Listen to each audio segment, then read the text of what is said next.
his YouTube channel. Alexander Volkanovski says he believes Jon Jones needs to fight Tom Aspinall to be considered a proper double champion. Go subscribe to Volk's channel, links in the description. I'm sure Jon Jones is sick of hearing this, but the Tom Aspinall fight is the fight everyone wants to see. You want to be a heavyweight champion, you want to claim that crown, it's going to be hard to convince me you're a defending champ if you don't fight Tom Aspinall while he's the interim champ. Does Jon Jones even need to do this? No, he's already got an incredible legacy. But if you want to claim the heavyweight division, say you were a proper double champ, people are going to can twist this for sure. You've got to fight Tom Aspinall. If you really want that on your resume saying that I'm the best heavyweight while I was there, you have to fight Tom Aspinall. I think he is definitely the biggest threat. The wrestling everywhere, he can be dangerous everywhere, and he's a legit heavyweight, right? I know there's talk of him maybe doing a Pereira fight. He's probably in a position where I don't need to add to my legacy. I want bigger fights. Pereira's a massive name right now, so maybe that's what he's chasing. And he's clever. He knows Tom Aspinall's a way bigger threat, but, what he gets out of beating him would be actually, I think, for most of us, the guys that are in the know, that'll be huge, right? That'll be huge. But when you're talking money, star power, a win over Pereira right now would be massive. That's probably one of the biggest fights you could do right now. So I can see why he's pointed that, but get rid of the heavyweight belt then, because you want to claim of being the champ, get rid of that heavyweight belt because the interim champ's there, so you need to fight him. And that's just how it is. You want us to call you a heavyweight champion or a defending heavyweight champion, I think that's where it's at. That's no hate to Jon Jones, but I just think that's where it's at with that one. Tom Aspinall reflects on beating Sergei Pavlovich for the interim heavyweight title 1 year ago. Tom says leading into that fight, he felt like he had a 50% chance of winning, which are lower odds than how he usually feels going into fights. It was a year since I won the title today. This is Tom Aspinall reflecting 1 year on since I beat the scary Sergei Pavlovich. The whole thing was a bit overwhelming, to be honest with you. For those who don't know, I took the fight on short notice, never done that before. Flew across the world last minute. I got a visa on the last minute as well. I was injured going into the fight, which wasn't great. And I was fighting this guy who was coming off 6 first-round knockouts. So pretty scary stuff. Nobody really gave me a chance in the fight. You never go in there thinking, I'm 100% guaranteed I'm going to win. But usually it's like 80-20 confidence-wise that, listen, I'm better than this guy.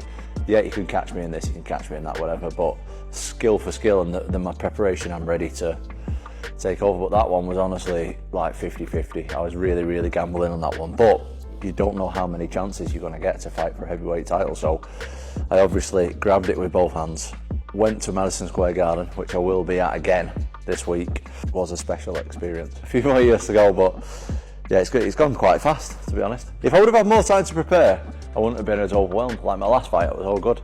But yeah, that was an overwhelming one. The year's gone pretty fast. And it's been a bit of a crazy year, to be honest. It's been like all over the place, both in my personal life and my professional life. Paul Craig plans to hand Bo Nickal his first MMA loss at UFC 309, despite currently coming off a KO loss to Caio Borralho back in May. Paul Craig is still very confident leading up to this fight. It's a tough business being in this sport at my age and going up against these young guys and these unbeaten prospects.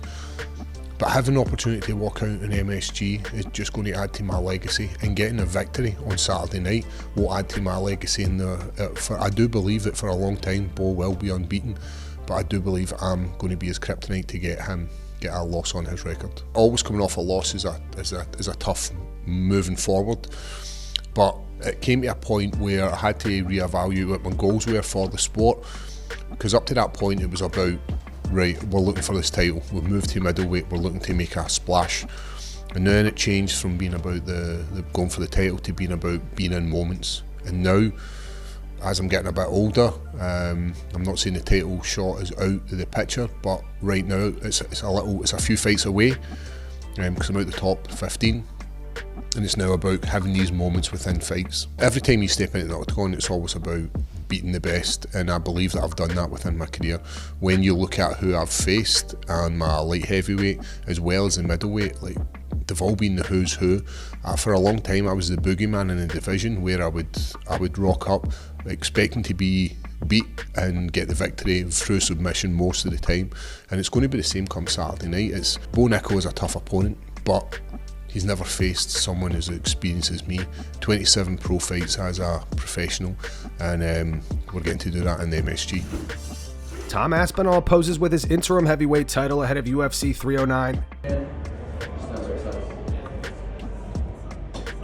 Chin down a little bit.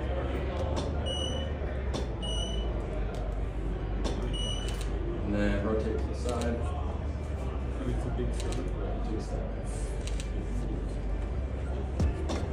This tight, you know what I mean?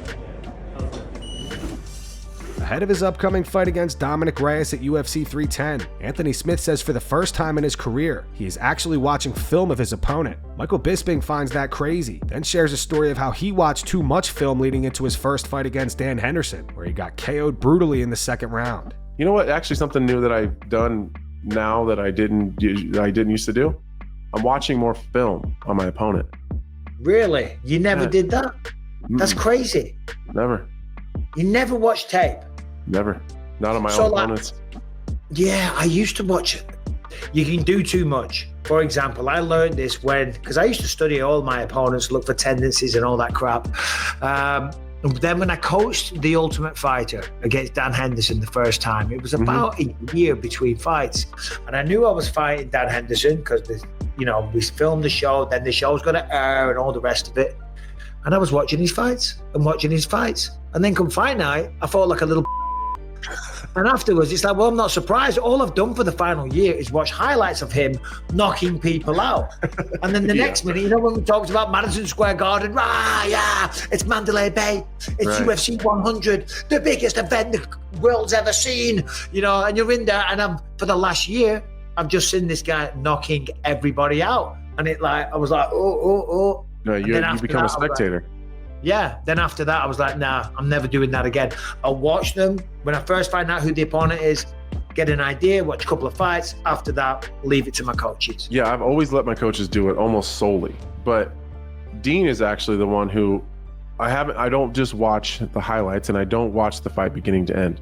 What they do, they give this program where they cut certain parts of the fight. We're like, all right, here's this thing. And they want me to see it, and then they're like doing these illustrations on the program. Watch this, pause it. So I'm not actually watching a whole fight. I'm just watching the pertinent information of what they want me to see. Matt Brown says it's not a good look for Jon Jones to be avoiding a fight against Tom Aspinall. He says beating Tom Aspinall would do more for Jon's legacy than beating Alex Pereira. On The Fighter vs. the Writer, Matt said, I guess you have to define what ducking is, right? Jon's not scared. I don't believe that for a second. Is he playing the game and choosing not to fight Tom Aspinall? Absolutely. It's the proper fight to make. I don't think there's any question about that. He wants the bigger fight with Alex Pereira. I don't think that's what a champion should do, but that's what every champion is doing right now, right? They're all wanting to move up a weight class. They're all wanting the big fights. Sean O'Malley wanted to fight Ilia Topuria. That's what every champion is doing right now. We are in the business of prize fighting. We go for the biggest prize. Tom Aspinall, unfortunately, is not the biggest prize. Is he the most deserving? Should he be the next fight? Absolutely. He's not the biggest prize. The fact that he brought up that he is going to fight again, and it's not going to be the current interim champion, that's a mistake on his part. UFC should have sent a PR trainer out there to him or something. How about we don't talk about the future and focus on what we're doing right now? We'll cross that bridge when we get there. But he crossed the bridge and opened up the door. He has to know when he says that, there's going to be criticism that he's ducking. It's not a good look. Jon don't give a f***. He just says it. In terms of legacy, I do think Tom Aspinall is the proper fight for legacy too. He's the interim title holder. It gives you more of a legacy. The fact is, he goes in and takes down Alex Pereira and wrecks him on the ground in 2 minutes like he did Ciryl Gane. No one's going to be shocked and be like, that was the greatest legacy fight. You're the greatest ever. He goes in and does that. It doesn't really add to the legacy, I don't think. If he does that to Tom Aspinall, I think everybody sits back and says, F***. After beating Stipe obviously first, and then does it to Tom Aspinall, to me that's more of a legacy fight than Alex Pereira. He's not scared. He'd fight anybody, I'm sure. I'm sure he has 1000% confidence that he would beat Tom Aspinall, but that is the biggest heavyweight challenge in the world if you beat Stipe. Fact. That is the next challenge, so if you're going to keep fighting, that's what's expected of you to do. Aljamain Sterling believes Charles Oliveira will beat Michael Chandler once again this weekend. The rematch, Charles Bronx taking on Michael Chandler. Now for me, Michael Chandler hasn't fought in God knows how long at this point, waiting for the Conor McGregor fight. Did not happen. Oliveira has been a little bit more active. A lot more active, I should say. Will this be very reminiscent of the first fight? Will Chandler catch him early, Oliveira recover, or will Chandler catch him early and then keep the finishing pace on him and actually get him out of there this time. Chandler is one of the most talented guys at that weight. Sometimes I do have to wonder about the fight IQ decisions that he makes in real time. I think he has the goods to win. I just, for some reason, I feel like Oliveira might weather the storm again and make it 2-0 against Michael Chandler. I don't know. I could be completely wrong, but I just feel Oliveira has more ways to win and is a little bit more technical, where Chandler is just more explosive. Yeah, dangerous, but more explosive, where Oliveira is durable, has great BJJ, and he actually uses his wrestling, his body lock takedowns, and I think that could be the difference. And the striking, I think he's a little bit more polished on the feet. But again, Chandler's explosiveness, if he connects and cracks him, the fight could be as good as over.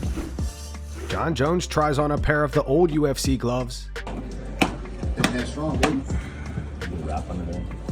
Yeah, I think we're going with the 3X. Let's go. Yeah. Hey, let's try the other 3. You know, that's you're actually doing the single. And like Brandon said, you guys can work on them and give them to you in some sword, not shield.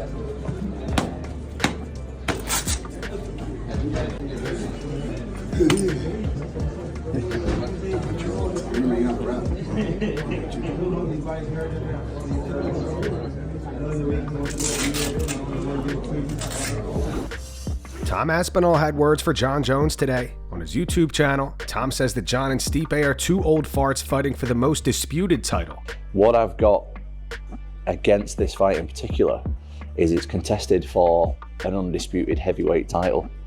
Now, for me, and I'm seeing online for a lot of other people, this is far from undisputed.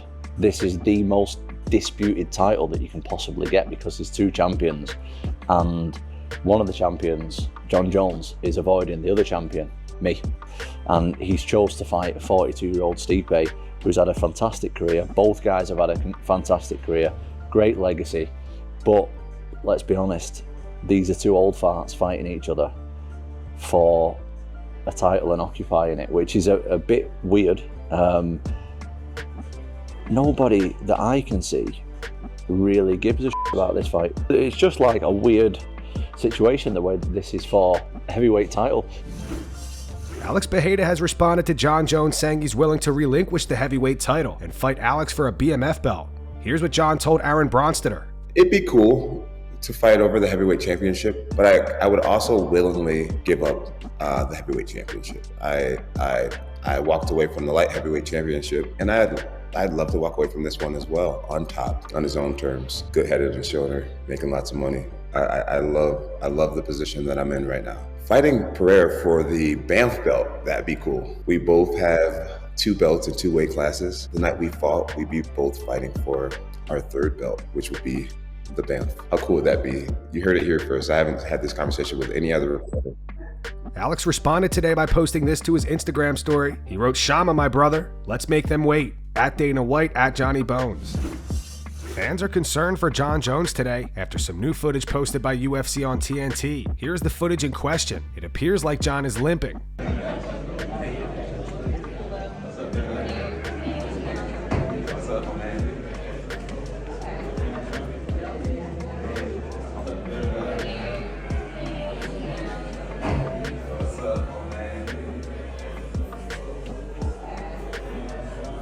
This user writes, "Is that a limp I see or a waddle? Something is wrong with his foot. Is he limping? Bet the house on Stipe. Why is he limping? And why is he walking like that he is injured?"